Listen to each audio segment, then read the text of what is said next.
Le restaurant bourdonnait de conversations joyeuses, et Manon observait les reflets dorés du vin dans les verres alignés sur la table. 24 ans, diplômée, enfin. 3 années d'études acharnées pour devenir éducatrice spécialisée s'achevaient ce soir dans ce bistrot parisien trop cher pour son budget habituel, mais elle avait tenu à marquer le coup, à célébrer cette victoire arrachée aux nuits blanches et aux doutes. « À ma fille brillante !» lança Michel en levant sa flûte de champagne, et tout le monde trinqua dans un tintement cristallin. Sylvie sourit, un sourire étroit qui n'atteignait jamais ses yeux, et Manon connaissait ce sourire. Elle l'avait vu toute sa vie, ce masque parfait qui cachait quelque chose de froid, quelque chose qu'elle n'avait jamais su nommer mais qui la mettait toujours mal à l'aise. « Tu as toujours été tellement... ambitieuse ?» dit Sylvie en détachant chaque syllabe comme si le mot lui brûlait la langue. Léa leva les yeux au ciel avec l'exaspération propre aux jeunes sœurs qui en ont assez des piques maternelles. « Maman, c'est un compliment, ça ?»« Bien sûr, ma chérie. » Manon but une gorgée d'eau, et elle avait appris depuis longtemps à décoder les doubles sens maternels. Ambitieuse signifiait égoïste, brillante signifiait prétentieuse. Ce soir devait être parfait pourtant, et son diplôme représentait des nuits blanches, des stages épuisants dans des foyers où des gamins cassés l'avaient insultée, frappée, testée, mais elle avait tenu, elle avait réussi, et personne ne pourrait lui enlever ça. Le serveur apporta les plats, et Manon se leva pour aller aux toilettes, prétextant avoir besoin de se rafraîchir. Dans le miroir du lavabo, elle contempla son reflet, cheveux bruns attachés en chignon simple, robe noire sobre achetée en solde, cernes légères sous les yeux qui trahissaient la fatigue accumulée. Elle ressemblait à ce qu'elle était, une jeune femme fatiguée qui venait de franchir une étape importante et qui essayait de se convaincre que tout irait mieux maintenant. Quand elle revint vers la table, elle vit sa mère se pencher sur son verre de vin rouge, un geste rapide, presque imperceptible que personne d'autre ne remarqua. Sylvie sortit quelque chose de son sac à main, un petit sachet transparent, et Manon sentit son sang se glacer dans ses veines, quand elle vit sa mère verser une poudre blanchâtre dans le verre. Les doigts de Sylvie tremblaient légèrement. Elle jeta un regard furtif autour d'elle, pour s'assurer que personne ne la voyait, puis remua discrètement le liquide avec son couteau. Le geste était méthodique, presque mécanique, comme si elle l'avait déjà fait 100 fois. Le temps se figea, et Manon s'immobilisa à 3 mètres de la table. Son cerveau refusait d'accepter ce que ses yeux venèrent de voir. Sa mère, son propre verre, quelque chose versé dedans, non, impossible, pas ce soir, pas le soir de son diplôme, pas sa propre mère. Mais son corps réagit avant que son esprit ne puisse formuler une pensée cohérente et une clarté glaciale l'envahit, une lucidité terrible qui balaya toutes ses émotions. Elle s'approcha de la table en souriant, comme si de rien n'était, comme si elle n'avait pas vu ce qu'elle venait de voir. « J'ai tellement soif !» dit-elle d'une voix légère qui sonnait étrangement calme à ses propres oreilles. Elle tendit la main vers le verre empoisonné, et Sylvie se raidit imperceptiblement. Leurs regards se croisèrent une fraction de seconde, et Manon vit la panique briller dans les yeux maternels, suivie immédiatement par quelque chose d'autre, quelque chose de plus sombre, de la détermination mêlée à du calcul. « Tiens Léa, prends celui-ci, il a l'air plus frais », dit Manon en tendant le verre à sa sœur, avec un sourire tranquille qui cachait le chaos absolu qui régnait dans sa tête. « Merci », dit Léa en saisissant le verre sans se douter de rien. Sylvie ouvrit la bouche, mais aucun son n'en sortit, et Michel continuait à parler de son nouveau projet au travail, totalement inconscient du drame qui se jouait sous ses yeux. Léa porta le verre à ses lèvres et but une longue gorgée en hochant la tête aux paroles de Michel. « Il est bon ce vin », dit-elle avant de reposer le verre et de reprendre sa fourchette. 15 minutes passèrent dans une tension insoutenable que seuls Manon et Sylvie semblaient ressentir, et Manon toucha à peine son plat. Elle observait sa sœur qui riait aux blagues de Michel et mangeait ses pâtes avec appétit, sans se douter qu'elle venait d'ingérer quelque chose qui n'aurait jamais dû se trouver dans son verre. Sylvie fixait son assiette, le visage figé dans une expression indéchiffrable. Ses mains tremblaient légèrement sur la nappe blanche. Puis Léa s'interrompit au milieu d'une phrase et porta la main à son front. « Je me sens bizarre », dit-elle d'une voix pâteuse, et ses pupilles se dilatèrent anormalement, son regard devint flou et vitreux. « Léa » demanda Michel en se penchant vers elle, mais la jeune fille ne répondit pas. Elle bascula sur le côté, et son corps fut parcouru de convulsions violentes. Sa tête heurta le dossier de la chaise dans un bruit sourd, et de la mousse apparut au coin de ses lèvres, pendant que ses membres s'agitaient de manière incontrôlable. Le restaurant explosa en cris et en mouvements paniqués. Quelqu'un hurla d'appeler le SAMU, et Michel s'agenouilla près de Léa en criant son nom encore et encore. Des clients se levèrent pour voir ce qui se passait. Le serveur courait vers le téléphone en bousculant des chaises sur son passage. Manon restait assise, immobile, et elle regardait sa mère avec une intensité qui aurait pu brûler. Sylvie était pétrifiée, blanche comme un linge, et ses mains tremblaient violemment sur la nappe. Lentement, très lentement, elle tourna la tête vers Manon, et leurs regards se verrouillèrent dans un affrontement silencieux, chargé de toute la violence du monde. Sylvie comprit à cet instant précis que tout avait basculé, que Manon avait vu, que Manon savait, que Manon avait donné le verre à Léa, et que rien ne serait plus jamais comme avant. La question silencieuse flottait entre elles comme une lame acérée prête à trancher tous les liens qui les unissaient encore. Pourquoi ta propre mère voulait-elle te droguer le soir de ta réussite? L'ambulance avait emmené Léa dans un hurlement de sirène, et maintenant Manon se tenait dans le couloir stérile de l'hôpital Saint-Antoine, les néons blancs lui brûlant les yeux pendant que Michel faisait les 100 pas en se tordant les mains. Sylvie était assise sur une chaise en plastique orange, le visage parfaitement composé en un masque de mère inquiète, et Manon la regardait jouer son rôle avec une fascination horrifiée. « Ma petite fille, ma pauvre petite fille », murmurait Sylvie en tamponnant ses yeux secs avec un mouchoir froissé. Un médecin sortit enfin des urgences et s'approcha d'eux avec cette expression grave que Manon connaissait bien pour l'avoir vue sur les visages des éducateurs, quand ils devaient annoncer de mauvaises nouvelles. « Votre fille est stabilisée, mais elle a subi une intoxication grave aux benzodiazépines. Probablement une dose massive qui aurait pu être fatale si elle avait pesé moins lourd ou si les secours étaient arrivés plus tard. » Michel devint livide et porta la main à sa bouche. Mais Sylvie ne s'y même pas. Elle hocha simplement la tête, comme si cette information la traversait sans l'atteindre vraiment. « Nous avons bien sûr alerté la police comme la loi nous y oblige dans ce type de cas, » continua le médecin, et Manon vit sa mère se raidir imperceptiblement. 2 agents arrivèrent 1 heure plus tard et les interrogèrent dans une petite salle d'attente qui sentait le désinfectant et le café froid. Sylvie était parfaite. Elle pleurait au bon moment, hésitait quand il fallait hésiter, suggérait avec une innocence calculée qu'un serveur avait peut-être confondu les verres ou qu'un autre client mal intentionné avait pu glisser quelque chose dans la boisson de Léa. On entend tellement d'histoires terribles sur ces drogues qu'on met dans les verres des jeunes filles, dit-elle en serrant son sac à main contre sa poitrine comme si c'était un bouclier. Manon écoutait sa mère mentir avec une aisance déconcertante, et elle se demandait combien de fois Sylvie avait menti avant, combien de fois elle avait fabriqué des histoires avec cette même facilité monstrueuse. Michel confirmait tout ce que disait sa femme, ses yeux allant constamment de Sylvie au policier comme un chien cherchant l'approbation de son maître. Quand ce fut le tour de Manon de répondre aux questions, elle resta vague. Elle dit qu'elle était aux toilettes au moment crucial et qu'elle n'avait rien vu d'anormal. Les mots lui brûlèrent la gorge, mais elle savait qu'elle devait attendre, qu'elle devait être sûre avant d'accuser sa propre mère d'avoir tenté de tuer sa fille. Les policiers repartirent en promettant de faire analyser les résidus dans le verre et de visionner les caméras de surveillance du restaurant si elles existaient.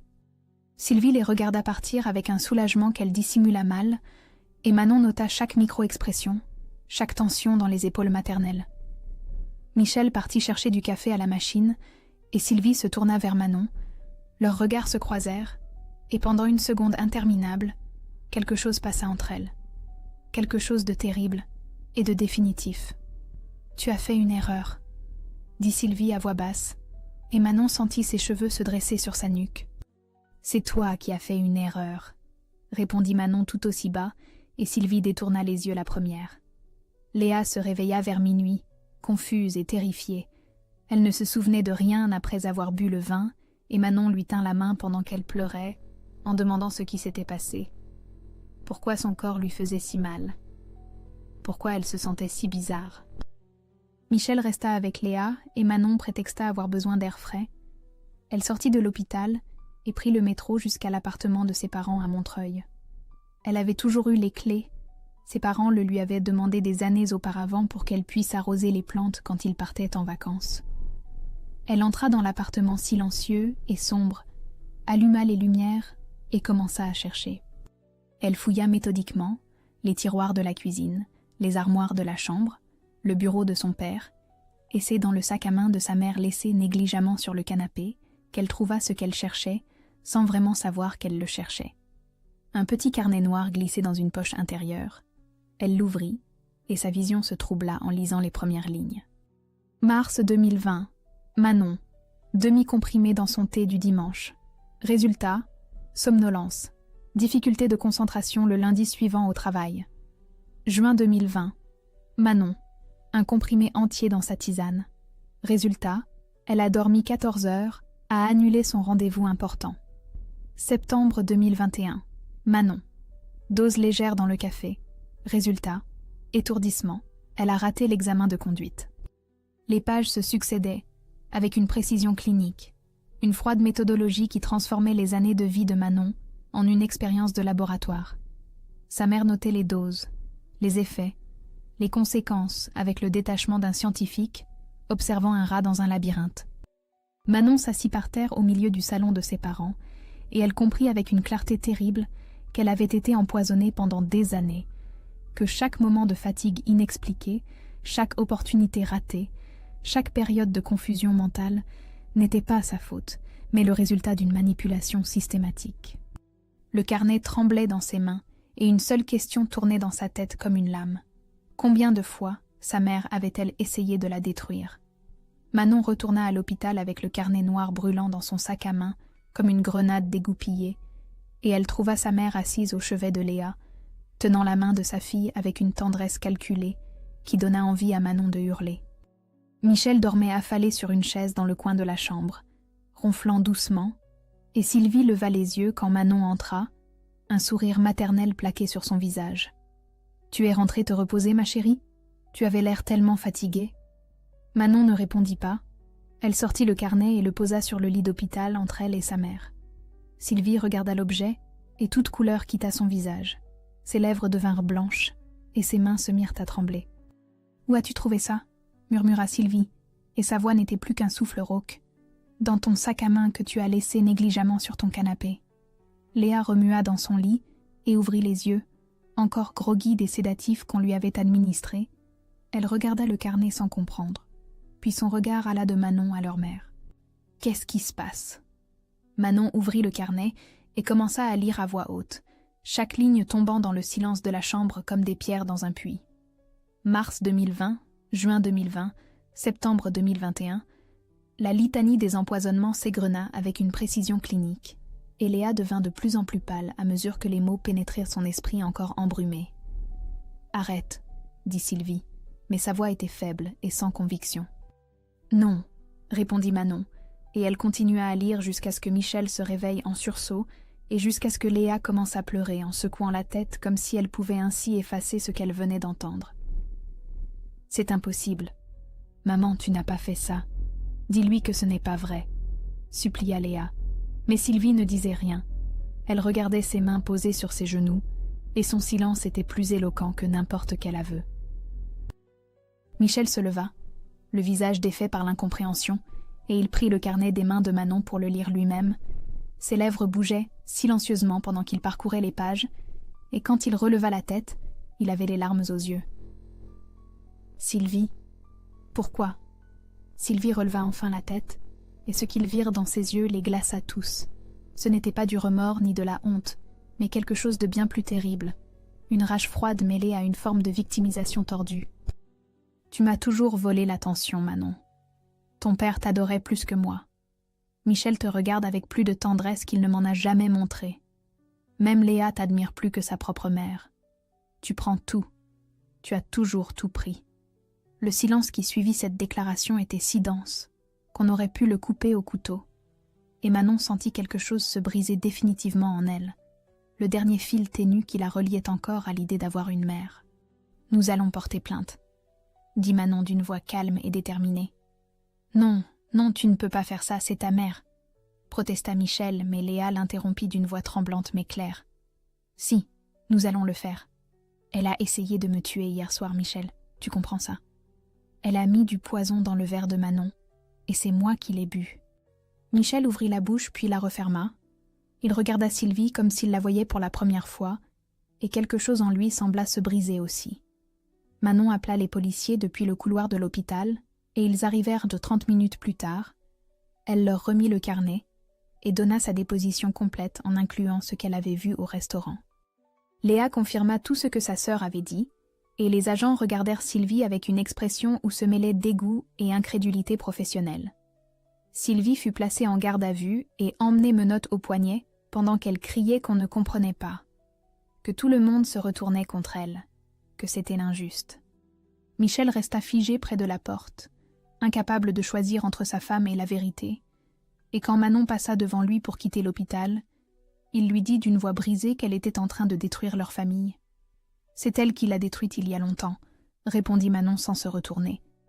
2 semaines après la garde à vue de Sylvie, Manon se tenait dans un studio minuscule à Montreuil avec 800 € en poche et un sentiment de vertige qui ne la quittait plus. L'appartement sentait le renfermer et la peinture écaillée tombait par plaques sur les murs jaunis, mais c'était tout ce qu'elle pouvait se permettre en attendant son premier salaire d'éducatrice, qui n'arriverait que dans 15 jours. Elle partageait les lieux avec 2 colocataires qu'elle connaissait à peine. Un étudiant en informatique qui ne sortait jamais de sa chambre et une serveuse qui rentrait à 3 heures du matin en claquant les portes. Léa avait trouvé refuge chez son amie Chloé dans le 11e arrondissement, mais elle appelait Manon chaque nuit, paniquée, persuadée que quelqu'un avait mis quelque chose dans sa nourriture ou que leur mère allait surgir pour finir ce qu'elle avait commencé.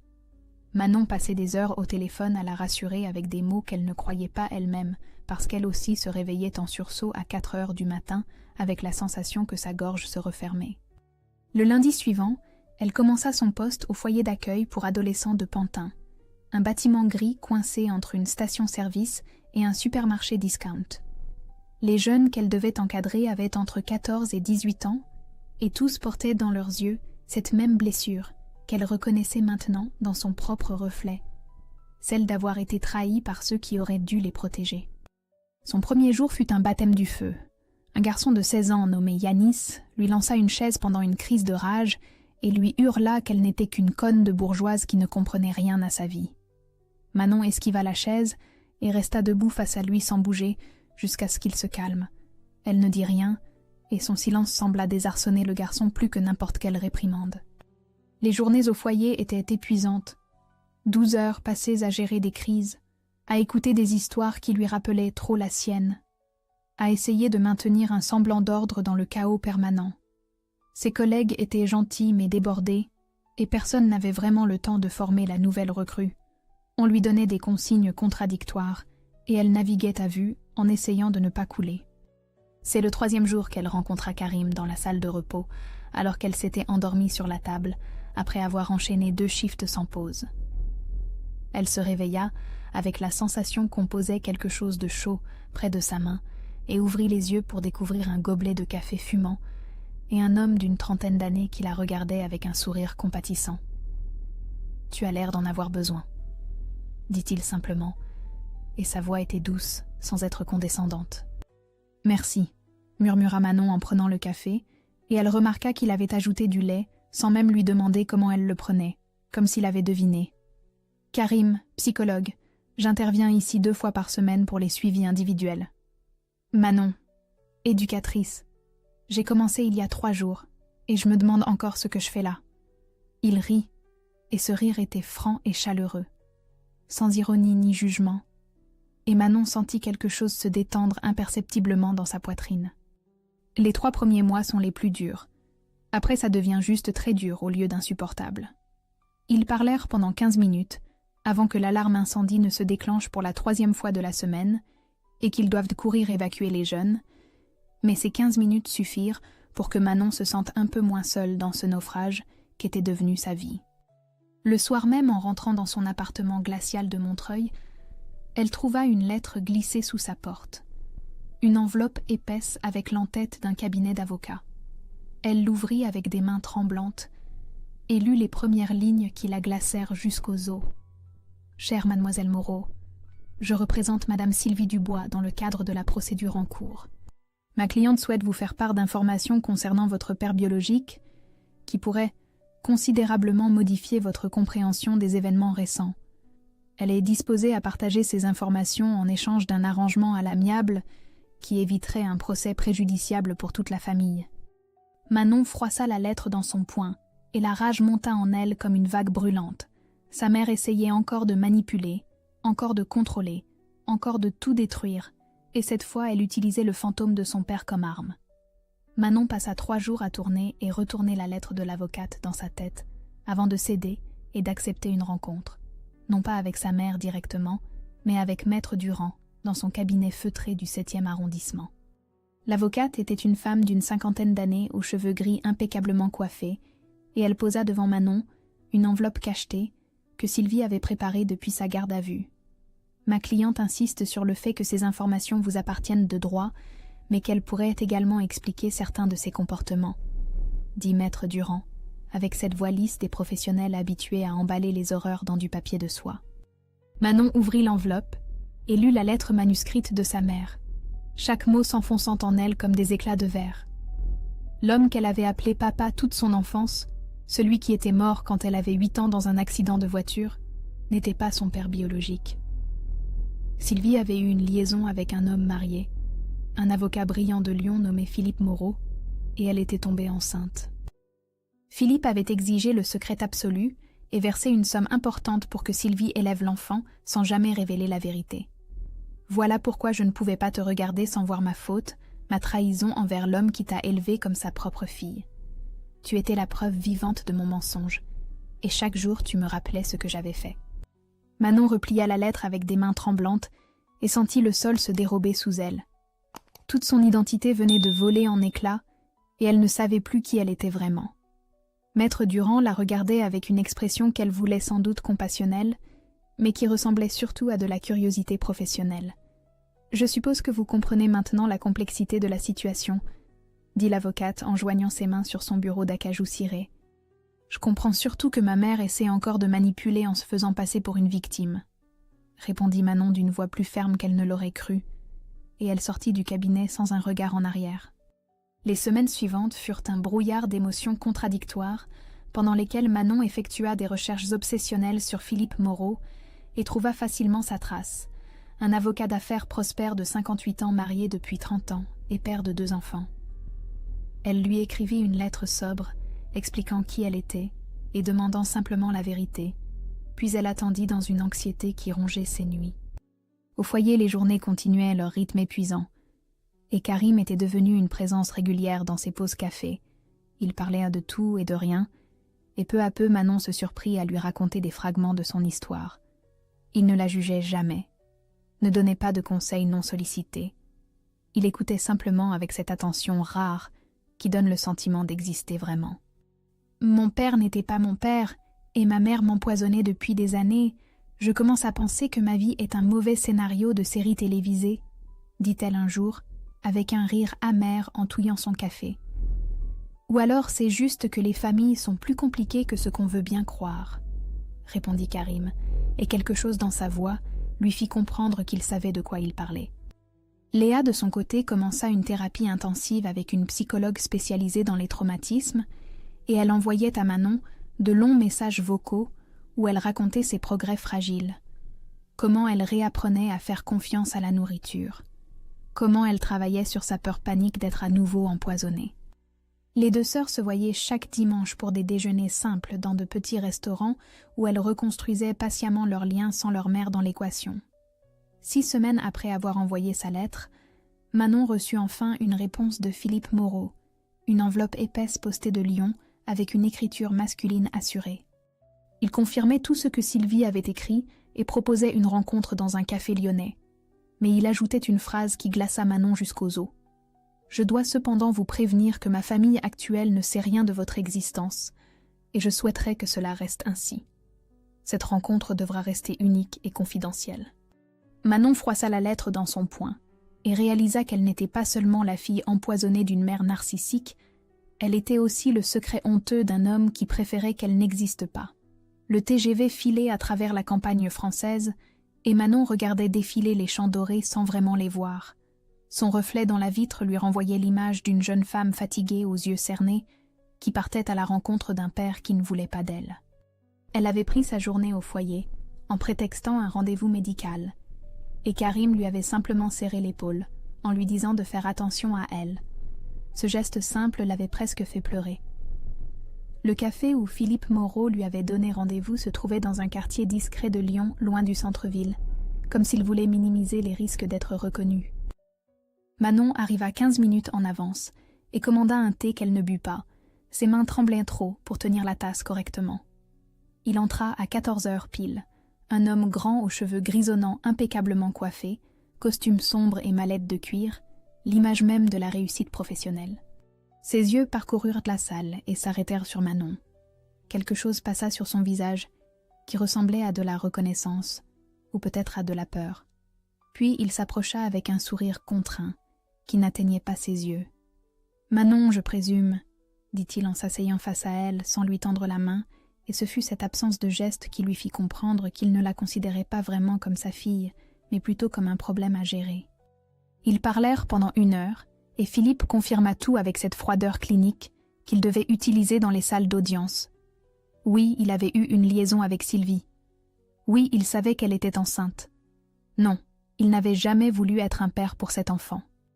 Il avait payé une somme conséquente à l'époque pour s'assurer du silence de Sylvie, et s'était persuadé que le problème était réglé, voir Manon adulte devant lui, confronté à un passé qu'il croyait enterré sous 30 ans de vie respectable. Je comprends que ce soit difficile pour vous, mais vous devez comprendre que j'ai une famille maintenant. Une vraie famille qui ne mérite pas d'être détruite par une erreur que j'ai commise il y a 24 ans, dit-il en remuant son espresso avec une cuillère argentée, et Manon remarqua qu'il n'avait pas dit « Vous êtes ma fille », mais une erreur. « Je ne suis pas venue pour détruire votre vie, je voulais juste comprendre d'où je viens », répondit Manon, et sa voix était étrangement calme malgré la tempête qui faisait rage en elle. « Je ne peux rien vous offrir, Manon. Pas de relation, pas de soutien, pas de présence dans votre vie. J'ai lu ce qui est arrivé avec votre mère, et je suis sincèrement désolée que vous ayez traversé ça, mais je ne peux pas en faire partie. » Il sortit une enveloppe de sa mallette et la poussa vers elle sur la table. Manon l'ouvrit et trouva un chèque de 5 000 € avec une petite carte où était écrit « Pour vous aider à démarrer dans la vie. C'est de l'argent de la culpabilité », dit-elle en repoussant l'enveloppe, et Philippe eut au moins la décence de paraître mal à l'aise. « Appelez ça comme vous voulez, mais c'est tout ce que je peux faire. » Manon se leva et le regarda dans les yeux. Ses yeux qui étaient aussi les siens, ce nez droit qu'elle avait hérité de lui, cette mâchoire carrée qui expliquait enfin pourquoi elle ne ressemblait à personne dans sa famille maternelle. « Vous savez ce qui est drôle ? Ma mère m'a empoisonnée pendant des années parce qu'elle ne supportait pas que j'existe, et vous me payez pour que je n'existe pas non plus. Au final, je ne suis le problème de personne sauf le mien. » Elle sortit du café sans se retourner, et Philippe Moreau ne la rappela pas. Elle marcha dans les rues de Lyon pendant des heures, jusqu'à ce que ses pieds lui fassent mal et que la nuit commence à tomber. Dans le TGV du retour, elle pleura toutes les larmes qu'elle avait retenues. Elle pleura sur la petite fille qui avait perdu son papa à 8 ans, sur la jeune femme qui découvrait que ce papa n'était pas le sien, sur l'adulte qui venait de comprendre que son père biologique ne voulait pas d'elle. Quand le train entra en gare de Paris, elle reçut un message de Karim. « Comment ça s'est passé ? Je suis à la sortie si tu as besoin de parler. » Elle descendit du train et le vit qui l'attendait avec 2 cafés à emporter, et quelque chose en elle se brisa et se répara en même temps, parce que cet homme qui n'était rien pour elle était plus présent que tous ceux qui auraient dû l'être. 7 mois après les faits, le procès de Sylvie Dubois s'ouvrit enfin au tribunal correctionnel de Paris, dans une salle austère aux murs beiges, où l'écho des pas résonnait comme des coups de marteau. Manon et Léa s'assirent côte à côte sur les bancs réservés aux parties civiles, et Manon sentit la main de sa sœur chercher la sienne. Leurs doigts s'entrelacèrent, avec la force de 2 survivantes qui refusaient de couler. Sylvie entra escortée par 2 gendarmes, et Manon eut un choc en découvrant à quel point sa mère avait changé. Elle avait maigri, ses cheveux étaient ternes et mal coiffés, son visage creusé par les cernes, mais surtout elle avait perdu cette assurance hautaine qui la caractérisait et semblait presque fragile dans son tailleur gris sobre. Maître Durand se tenait à ses côtés, avec cette expression de professionnalisme glacé qui transformait les horreurs en arguments juridiques. La défense construisit une stratégie insidieuse qui fit bouillir le sang de Manon. L'avocate présenta Sylvie comme une femme brisée par une liaison désastreuse avec un homme marié qui l'avait abandonnée enceinte, forcée d'élever seule l'enfant de la honte, pendant que son mari légitime mourait prématurément, la laissant dans une détresse psychologique jamais diagnostiquée. Des témoins défilèrent à la barre, des voisins qui parlèrent d'une mère dévouée, qui faisait toujours passer ses filles avant elle. Michel, qui confirma avec une voix tremblante que Sylvie avait des épisodes dépressifs qu'il n'avait jamais su comment gérer. Ma cliente souffre d'un trouble de la personnalité narcissique sévère, associé à un syndrome de persécution non traité. Elle percevait sa fille aînée non pas comme un être à aimer, mais comme une menace existentielle à sa propre identité, expliqua l'expert psychiatrique mandaté par la défense, et Manon écouta son existence être réduite à un diagnostic clinique. Puis ce fut le tour du procureur, une femme d'une quarantaine d'années aux lunettes rondes qui déplia méthodiquement les preuves accablantes. Le carnet noir fut lu intégralement à voix haute, et chaque ligne tombait dans le silence de la salle, comme une pierre dans un puits sans fond. Mars 2020, juin 2020, septembre 2021, la litanie des empoisonnements égrena les années de manipulation systématique. Les analyses toxicologiques du verre de Léa confirmèrent la présence massive de benzodiazépines. Les caméras du restaurant montraient clairement Sylvie verser quelque chose dans le verre. Les témoignages de Madame Forestier et de la directrice de l'école révélaient les emails de sabotage envoyés pendant des années. Il ne s'agit pas ici d'une mère malade qui a commis une erreur dans un moment de détresse. Il s'agit d'une manipulatrice calculatrice qui a méthodiquement empoisonné sa fille pendant des années et qui a tenté de tuer sa cadette par erreur. Les troubles psychiatriques n'abolissent pas la conscience du bien et du mal, et Madame Dubois savait parfaitement ce qu'elle faisait, martela le procureur en fixant Sylvie qui regardait obstinément ses mains. Manon fut appelée à la barre, et elle témoigna d'une voix qui tremblait, mais ne cassait pas. Elle raconta les années de fatigue inexpliquée, les opportunités manquées, la promotion refusée, Mathieu qui avait disparu sans explication, tous ces moments où elle s'était sentie inadéquate et brisée, sans comprendre qu'on la brisait activement. Léa suivit et s'effondra en larmes, en décrivant la terreur de se réveiller à l'hôpital, sans comprendre ce qui s'était passé, la peur panique qui l'habitait encore chaque fois qu'elle devait manger quelque chose qu'elle n'avait pas préparé elle-même. Lors de sa dernière déclaration avant le délibéré, Sylvie se tourna vers Manon et leurs regards se croisèrent une dernière fois. Quelque chose passa dans les yeux maternels qui ressemblaient à du regret, ou peut-être juste à de la défaite. « Tu as toujours été plus forte que moi, Manon, et c'est pour ça que je devais te briser, parce que ta force me rappelait ma faiblesse. » Le verdict tomba 3 heures plus tard. 8 ans de prison ferme pour empoisonnement aggravé et tentative de meurtre sur personne vulnérable, assortie d'une obligation de soins psychiatriques et d'une interdiction définitive de contacter ses filles. La peine était relativement clémente vu la gravité des faits, mais le juge précisa qu'il tenait compte des troubles mentaux avérés tout en soulignant que ceux-ci n'excusaient en rien les actes commis. Manon sortit du tribunal vidé, mais debout, et elle vit Karim qui l'attendait sur les marches. Il avait pris sa journée pour être là, même si elle ne le lui avait pas demandé, et ce geste silencieux valait tous les maux du monde. 6 mois après le procès, Manon se réveilla dans son nouveau studio de Belleville, et la lumière du matin filtrait à travers les rideaux blancs qu'elle avait choisis elle-même. Ce petit appartement de 20 mètres carrés était minuscule mais lumineux. Et surtout, il était à elle, payé avec son propre salaire et son ancienneté, qui lui donnait maintenant quelques primes supplémentaires. Elle avait quitté le foyer de Pantin pour un poste dans un centre d'accueil pour jeunes enfants placés en urgence, un environnement moins violent mais émotionnellement intense où chaque sourire d'enfant valait tous les sacrifices. Le travail restait épuisant, mais Manon y trouvait un sens nouveau. Elle comprenait ces gamins qui découvraient que leurs parents n'étaient pas ce qu'ils auraient dû être, et elle savait exactement quels mots dire et lesquels éviter. Ses collègues l'appréciaient, pour sa douceur mêlée de fermeté et sa capacité à rester calme dans les crises les plus terribles. Léa allait beaucoup mieux. Elle avait repris ses études de graphisme à la rentrée et commencé à créer une série d'illustrations sur le trauma et la reconstruction qui rencontraient un écho surprenant sur Instagram. Ces dessins représentaient des femmes brisant des chaînes invisibles, des fleurs poussant à travers le béton, des oiseaux s'échappant de cages dorées et chaque image portait en elle une part de leur histoire commune. Les deux sœurs se voyaient chaque dimanche pour des déjeuners qui s'étiraient souvent jusqu'au soir. Elles parlaient de tout et de rien, riaient de blagues stupides et se permettaient parfois de pleurer ensemble sans avoir besoin de s'expliquer. Michel avait essayé de reprendre contact quelques semaines après le procès avec des messages maladroits où il s'excusait sans vraiment s'excuser, expliquant qu'il n'avait pas su voir, pas su comprendre, qu'il aimait Sylvie et que l'amour rendait aveugle. Manon avait répondu une seule fois pour lui dire qu'elle ne lui en voulait pas, mais qu'elle ne voulait plus le voir, que certains ponts une fois brûlés ne se reconstruisaient jamais et qu'il devait accepter d'être relégué au statut de souvenir lointain. Karim était devenu une présence constante dans la vie de Manon, sans qu'ils aient jamais vraiment défini ce qu'ils étaient, l'un pour l'autre. Ils se voyaient 2 ou 3 fois par semaine pour des cafés qui se transformaient en longues promenades le long du canal Saint-Martin ou dans les jardins du Luxembourg.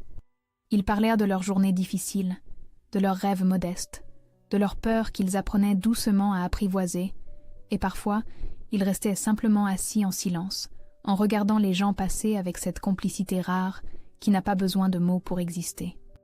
Un soir d'octobre, après avoir visité une exposition de photographie au Jeu de Paume, ils marchèrent sur le pont des Arts, quand Karim s'arrêta brusquement et se tourna vers Manon. La lumière des lampadaires faisait briller ses yeux noirs, et il la regardait avec une intensité qui lui coupa le souffle. « Je sais qu'on prend notre temps, et que c'est bien comme ça, mais j'ai besoin que tu saches quelque chose, » dit-il en prenant doucement sa main dans la sienne. « Quoi ?» murmura Manon, et son cœur battait si fort qu'elle était sûre qu'il pouvait l'entendre.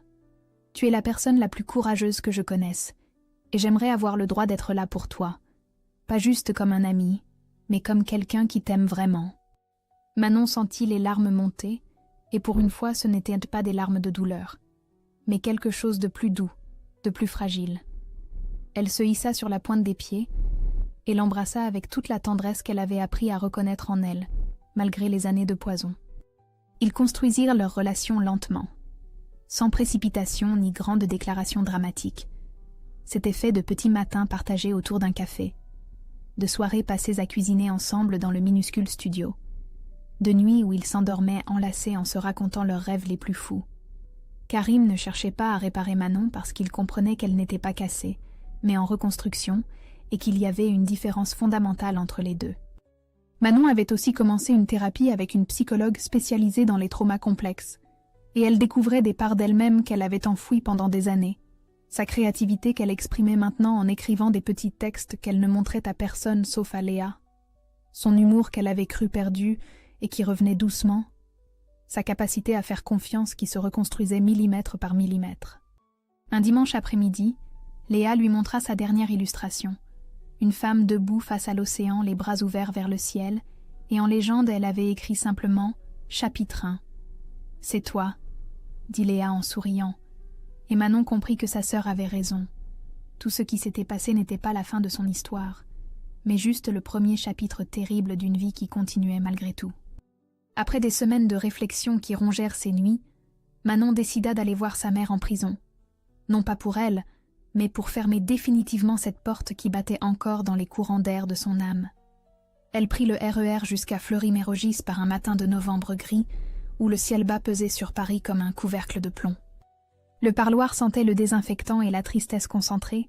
Sylvie entra en traînant les pieds dans son survêtement gris réglementaire, et Manon fut frappée de voir à quel point sa mère avait vieilli de 10 ans en quelques mois. Les cheveux blancs avaient envahi ce qui était autrefois une chevelure soigneusement teinte. Les rides s'étaient creusées comme des tranchées sur son visage, et ses mains tremblaient légèrement quand elle s'assit derrière la vitre rayée qui les séparait. Sylvie tenta d'abord la manipulation habituelle avec cette voix doucereuse qu'elle réservait au moment où elle voulait obtenir quelque chose. Mais face au silence de Pierre de Manon, elle finit par lâcher quelque chose qui ressemblait vaguement à des regrets. « Je ne sais pas comment être une mère, je ne l'ai jamais su », dit-elle en regardant ses mains comme si elles appartenaient à quelqu'un d'autre. « Je sais », répondit Manon avec un calme qui la surprit elle-même, et elle ajouta les seuls mots qui comptèrent vraiment. « Et ce n'est pas mon problème à réparer. » Elle se leva et regarda sa mère une dernière fois à travers cette vitre qui symbolisait parfaitement la distance irréparable qui les séparait désormais.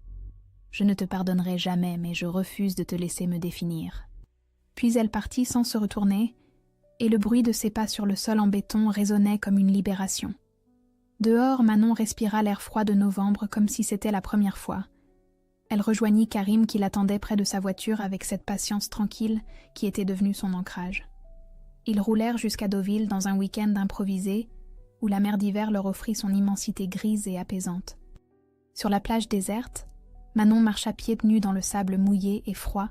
Pendant que les vagues venaient lécher ses chevilles, elle pensa à tout le chemin parcouru depuis ce soir terrible au restaurant où sa vie avait basculé.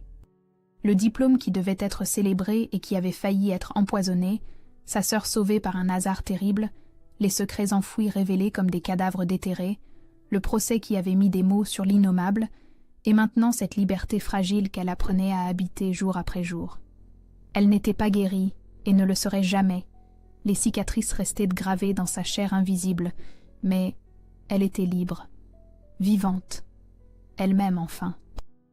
Léa lui envoya un message au même moment, la photo de sa dernière illustration, montrant une femme brisant des chaînes invisibles, avec en légende simplement « Pour toi, grande sœur ».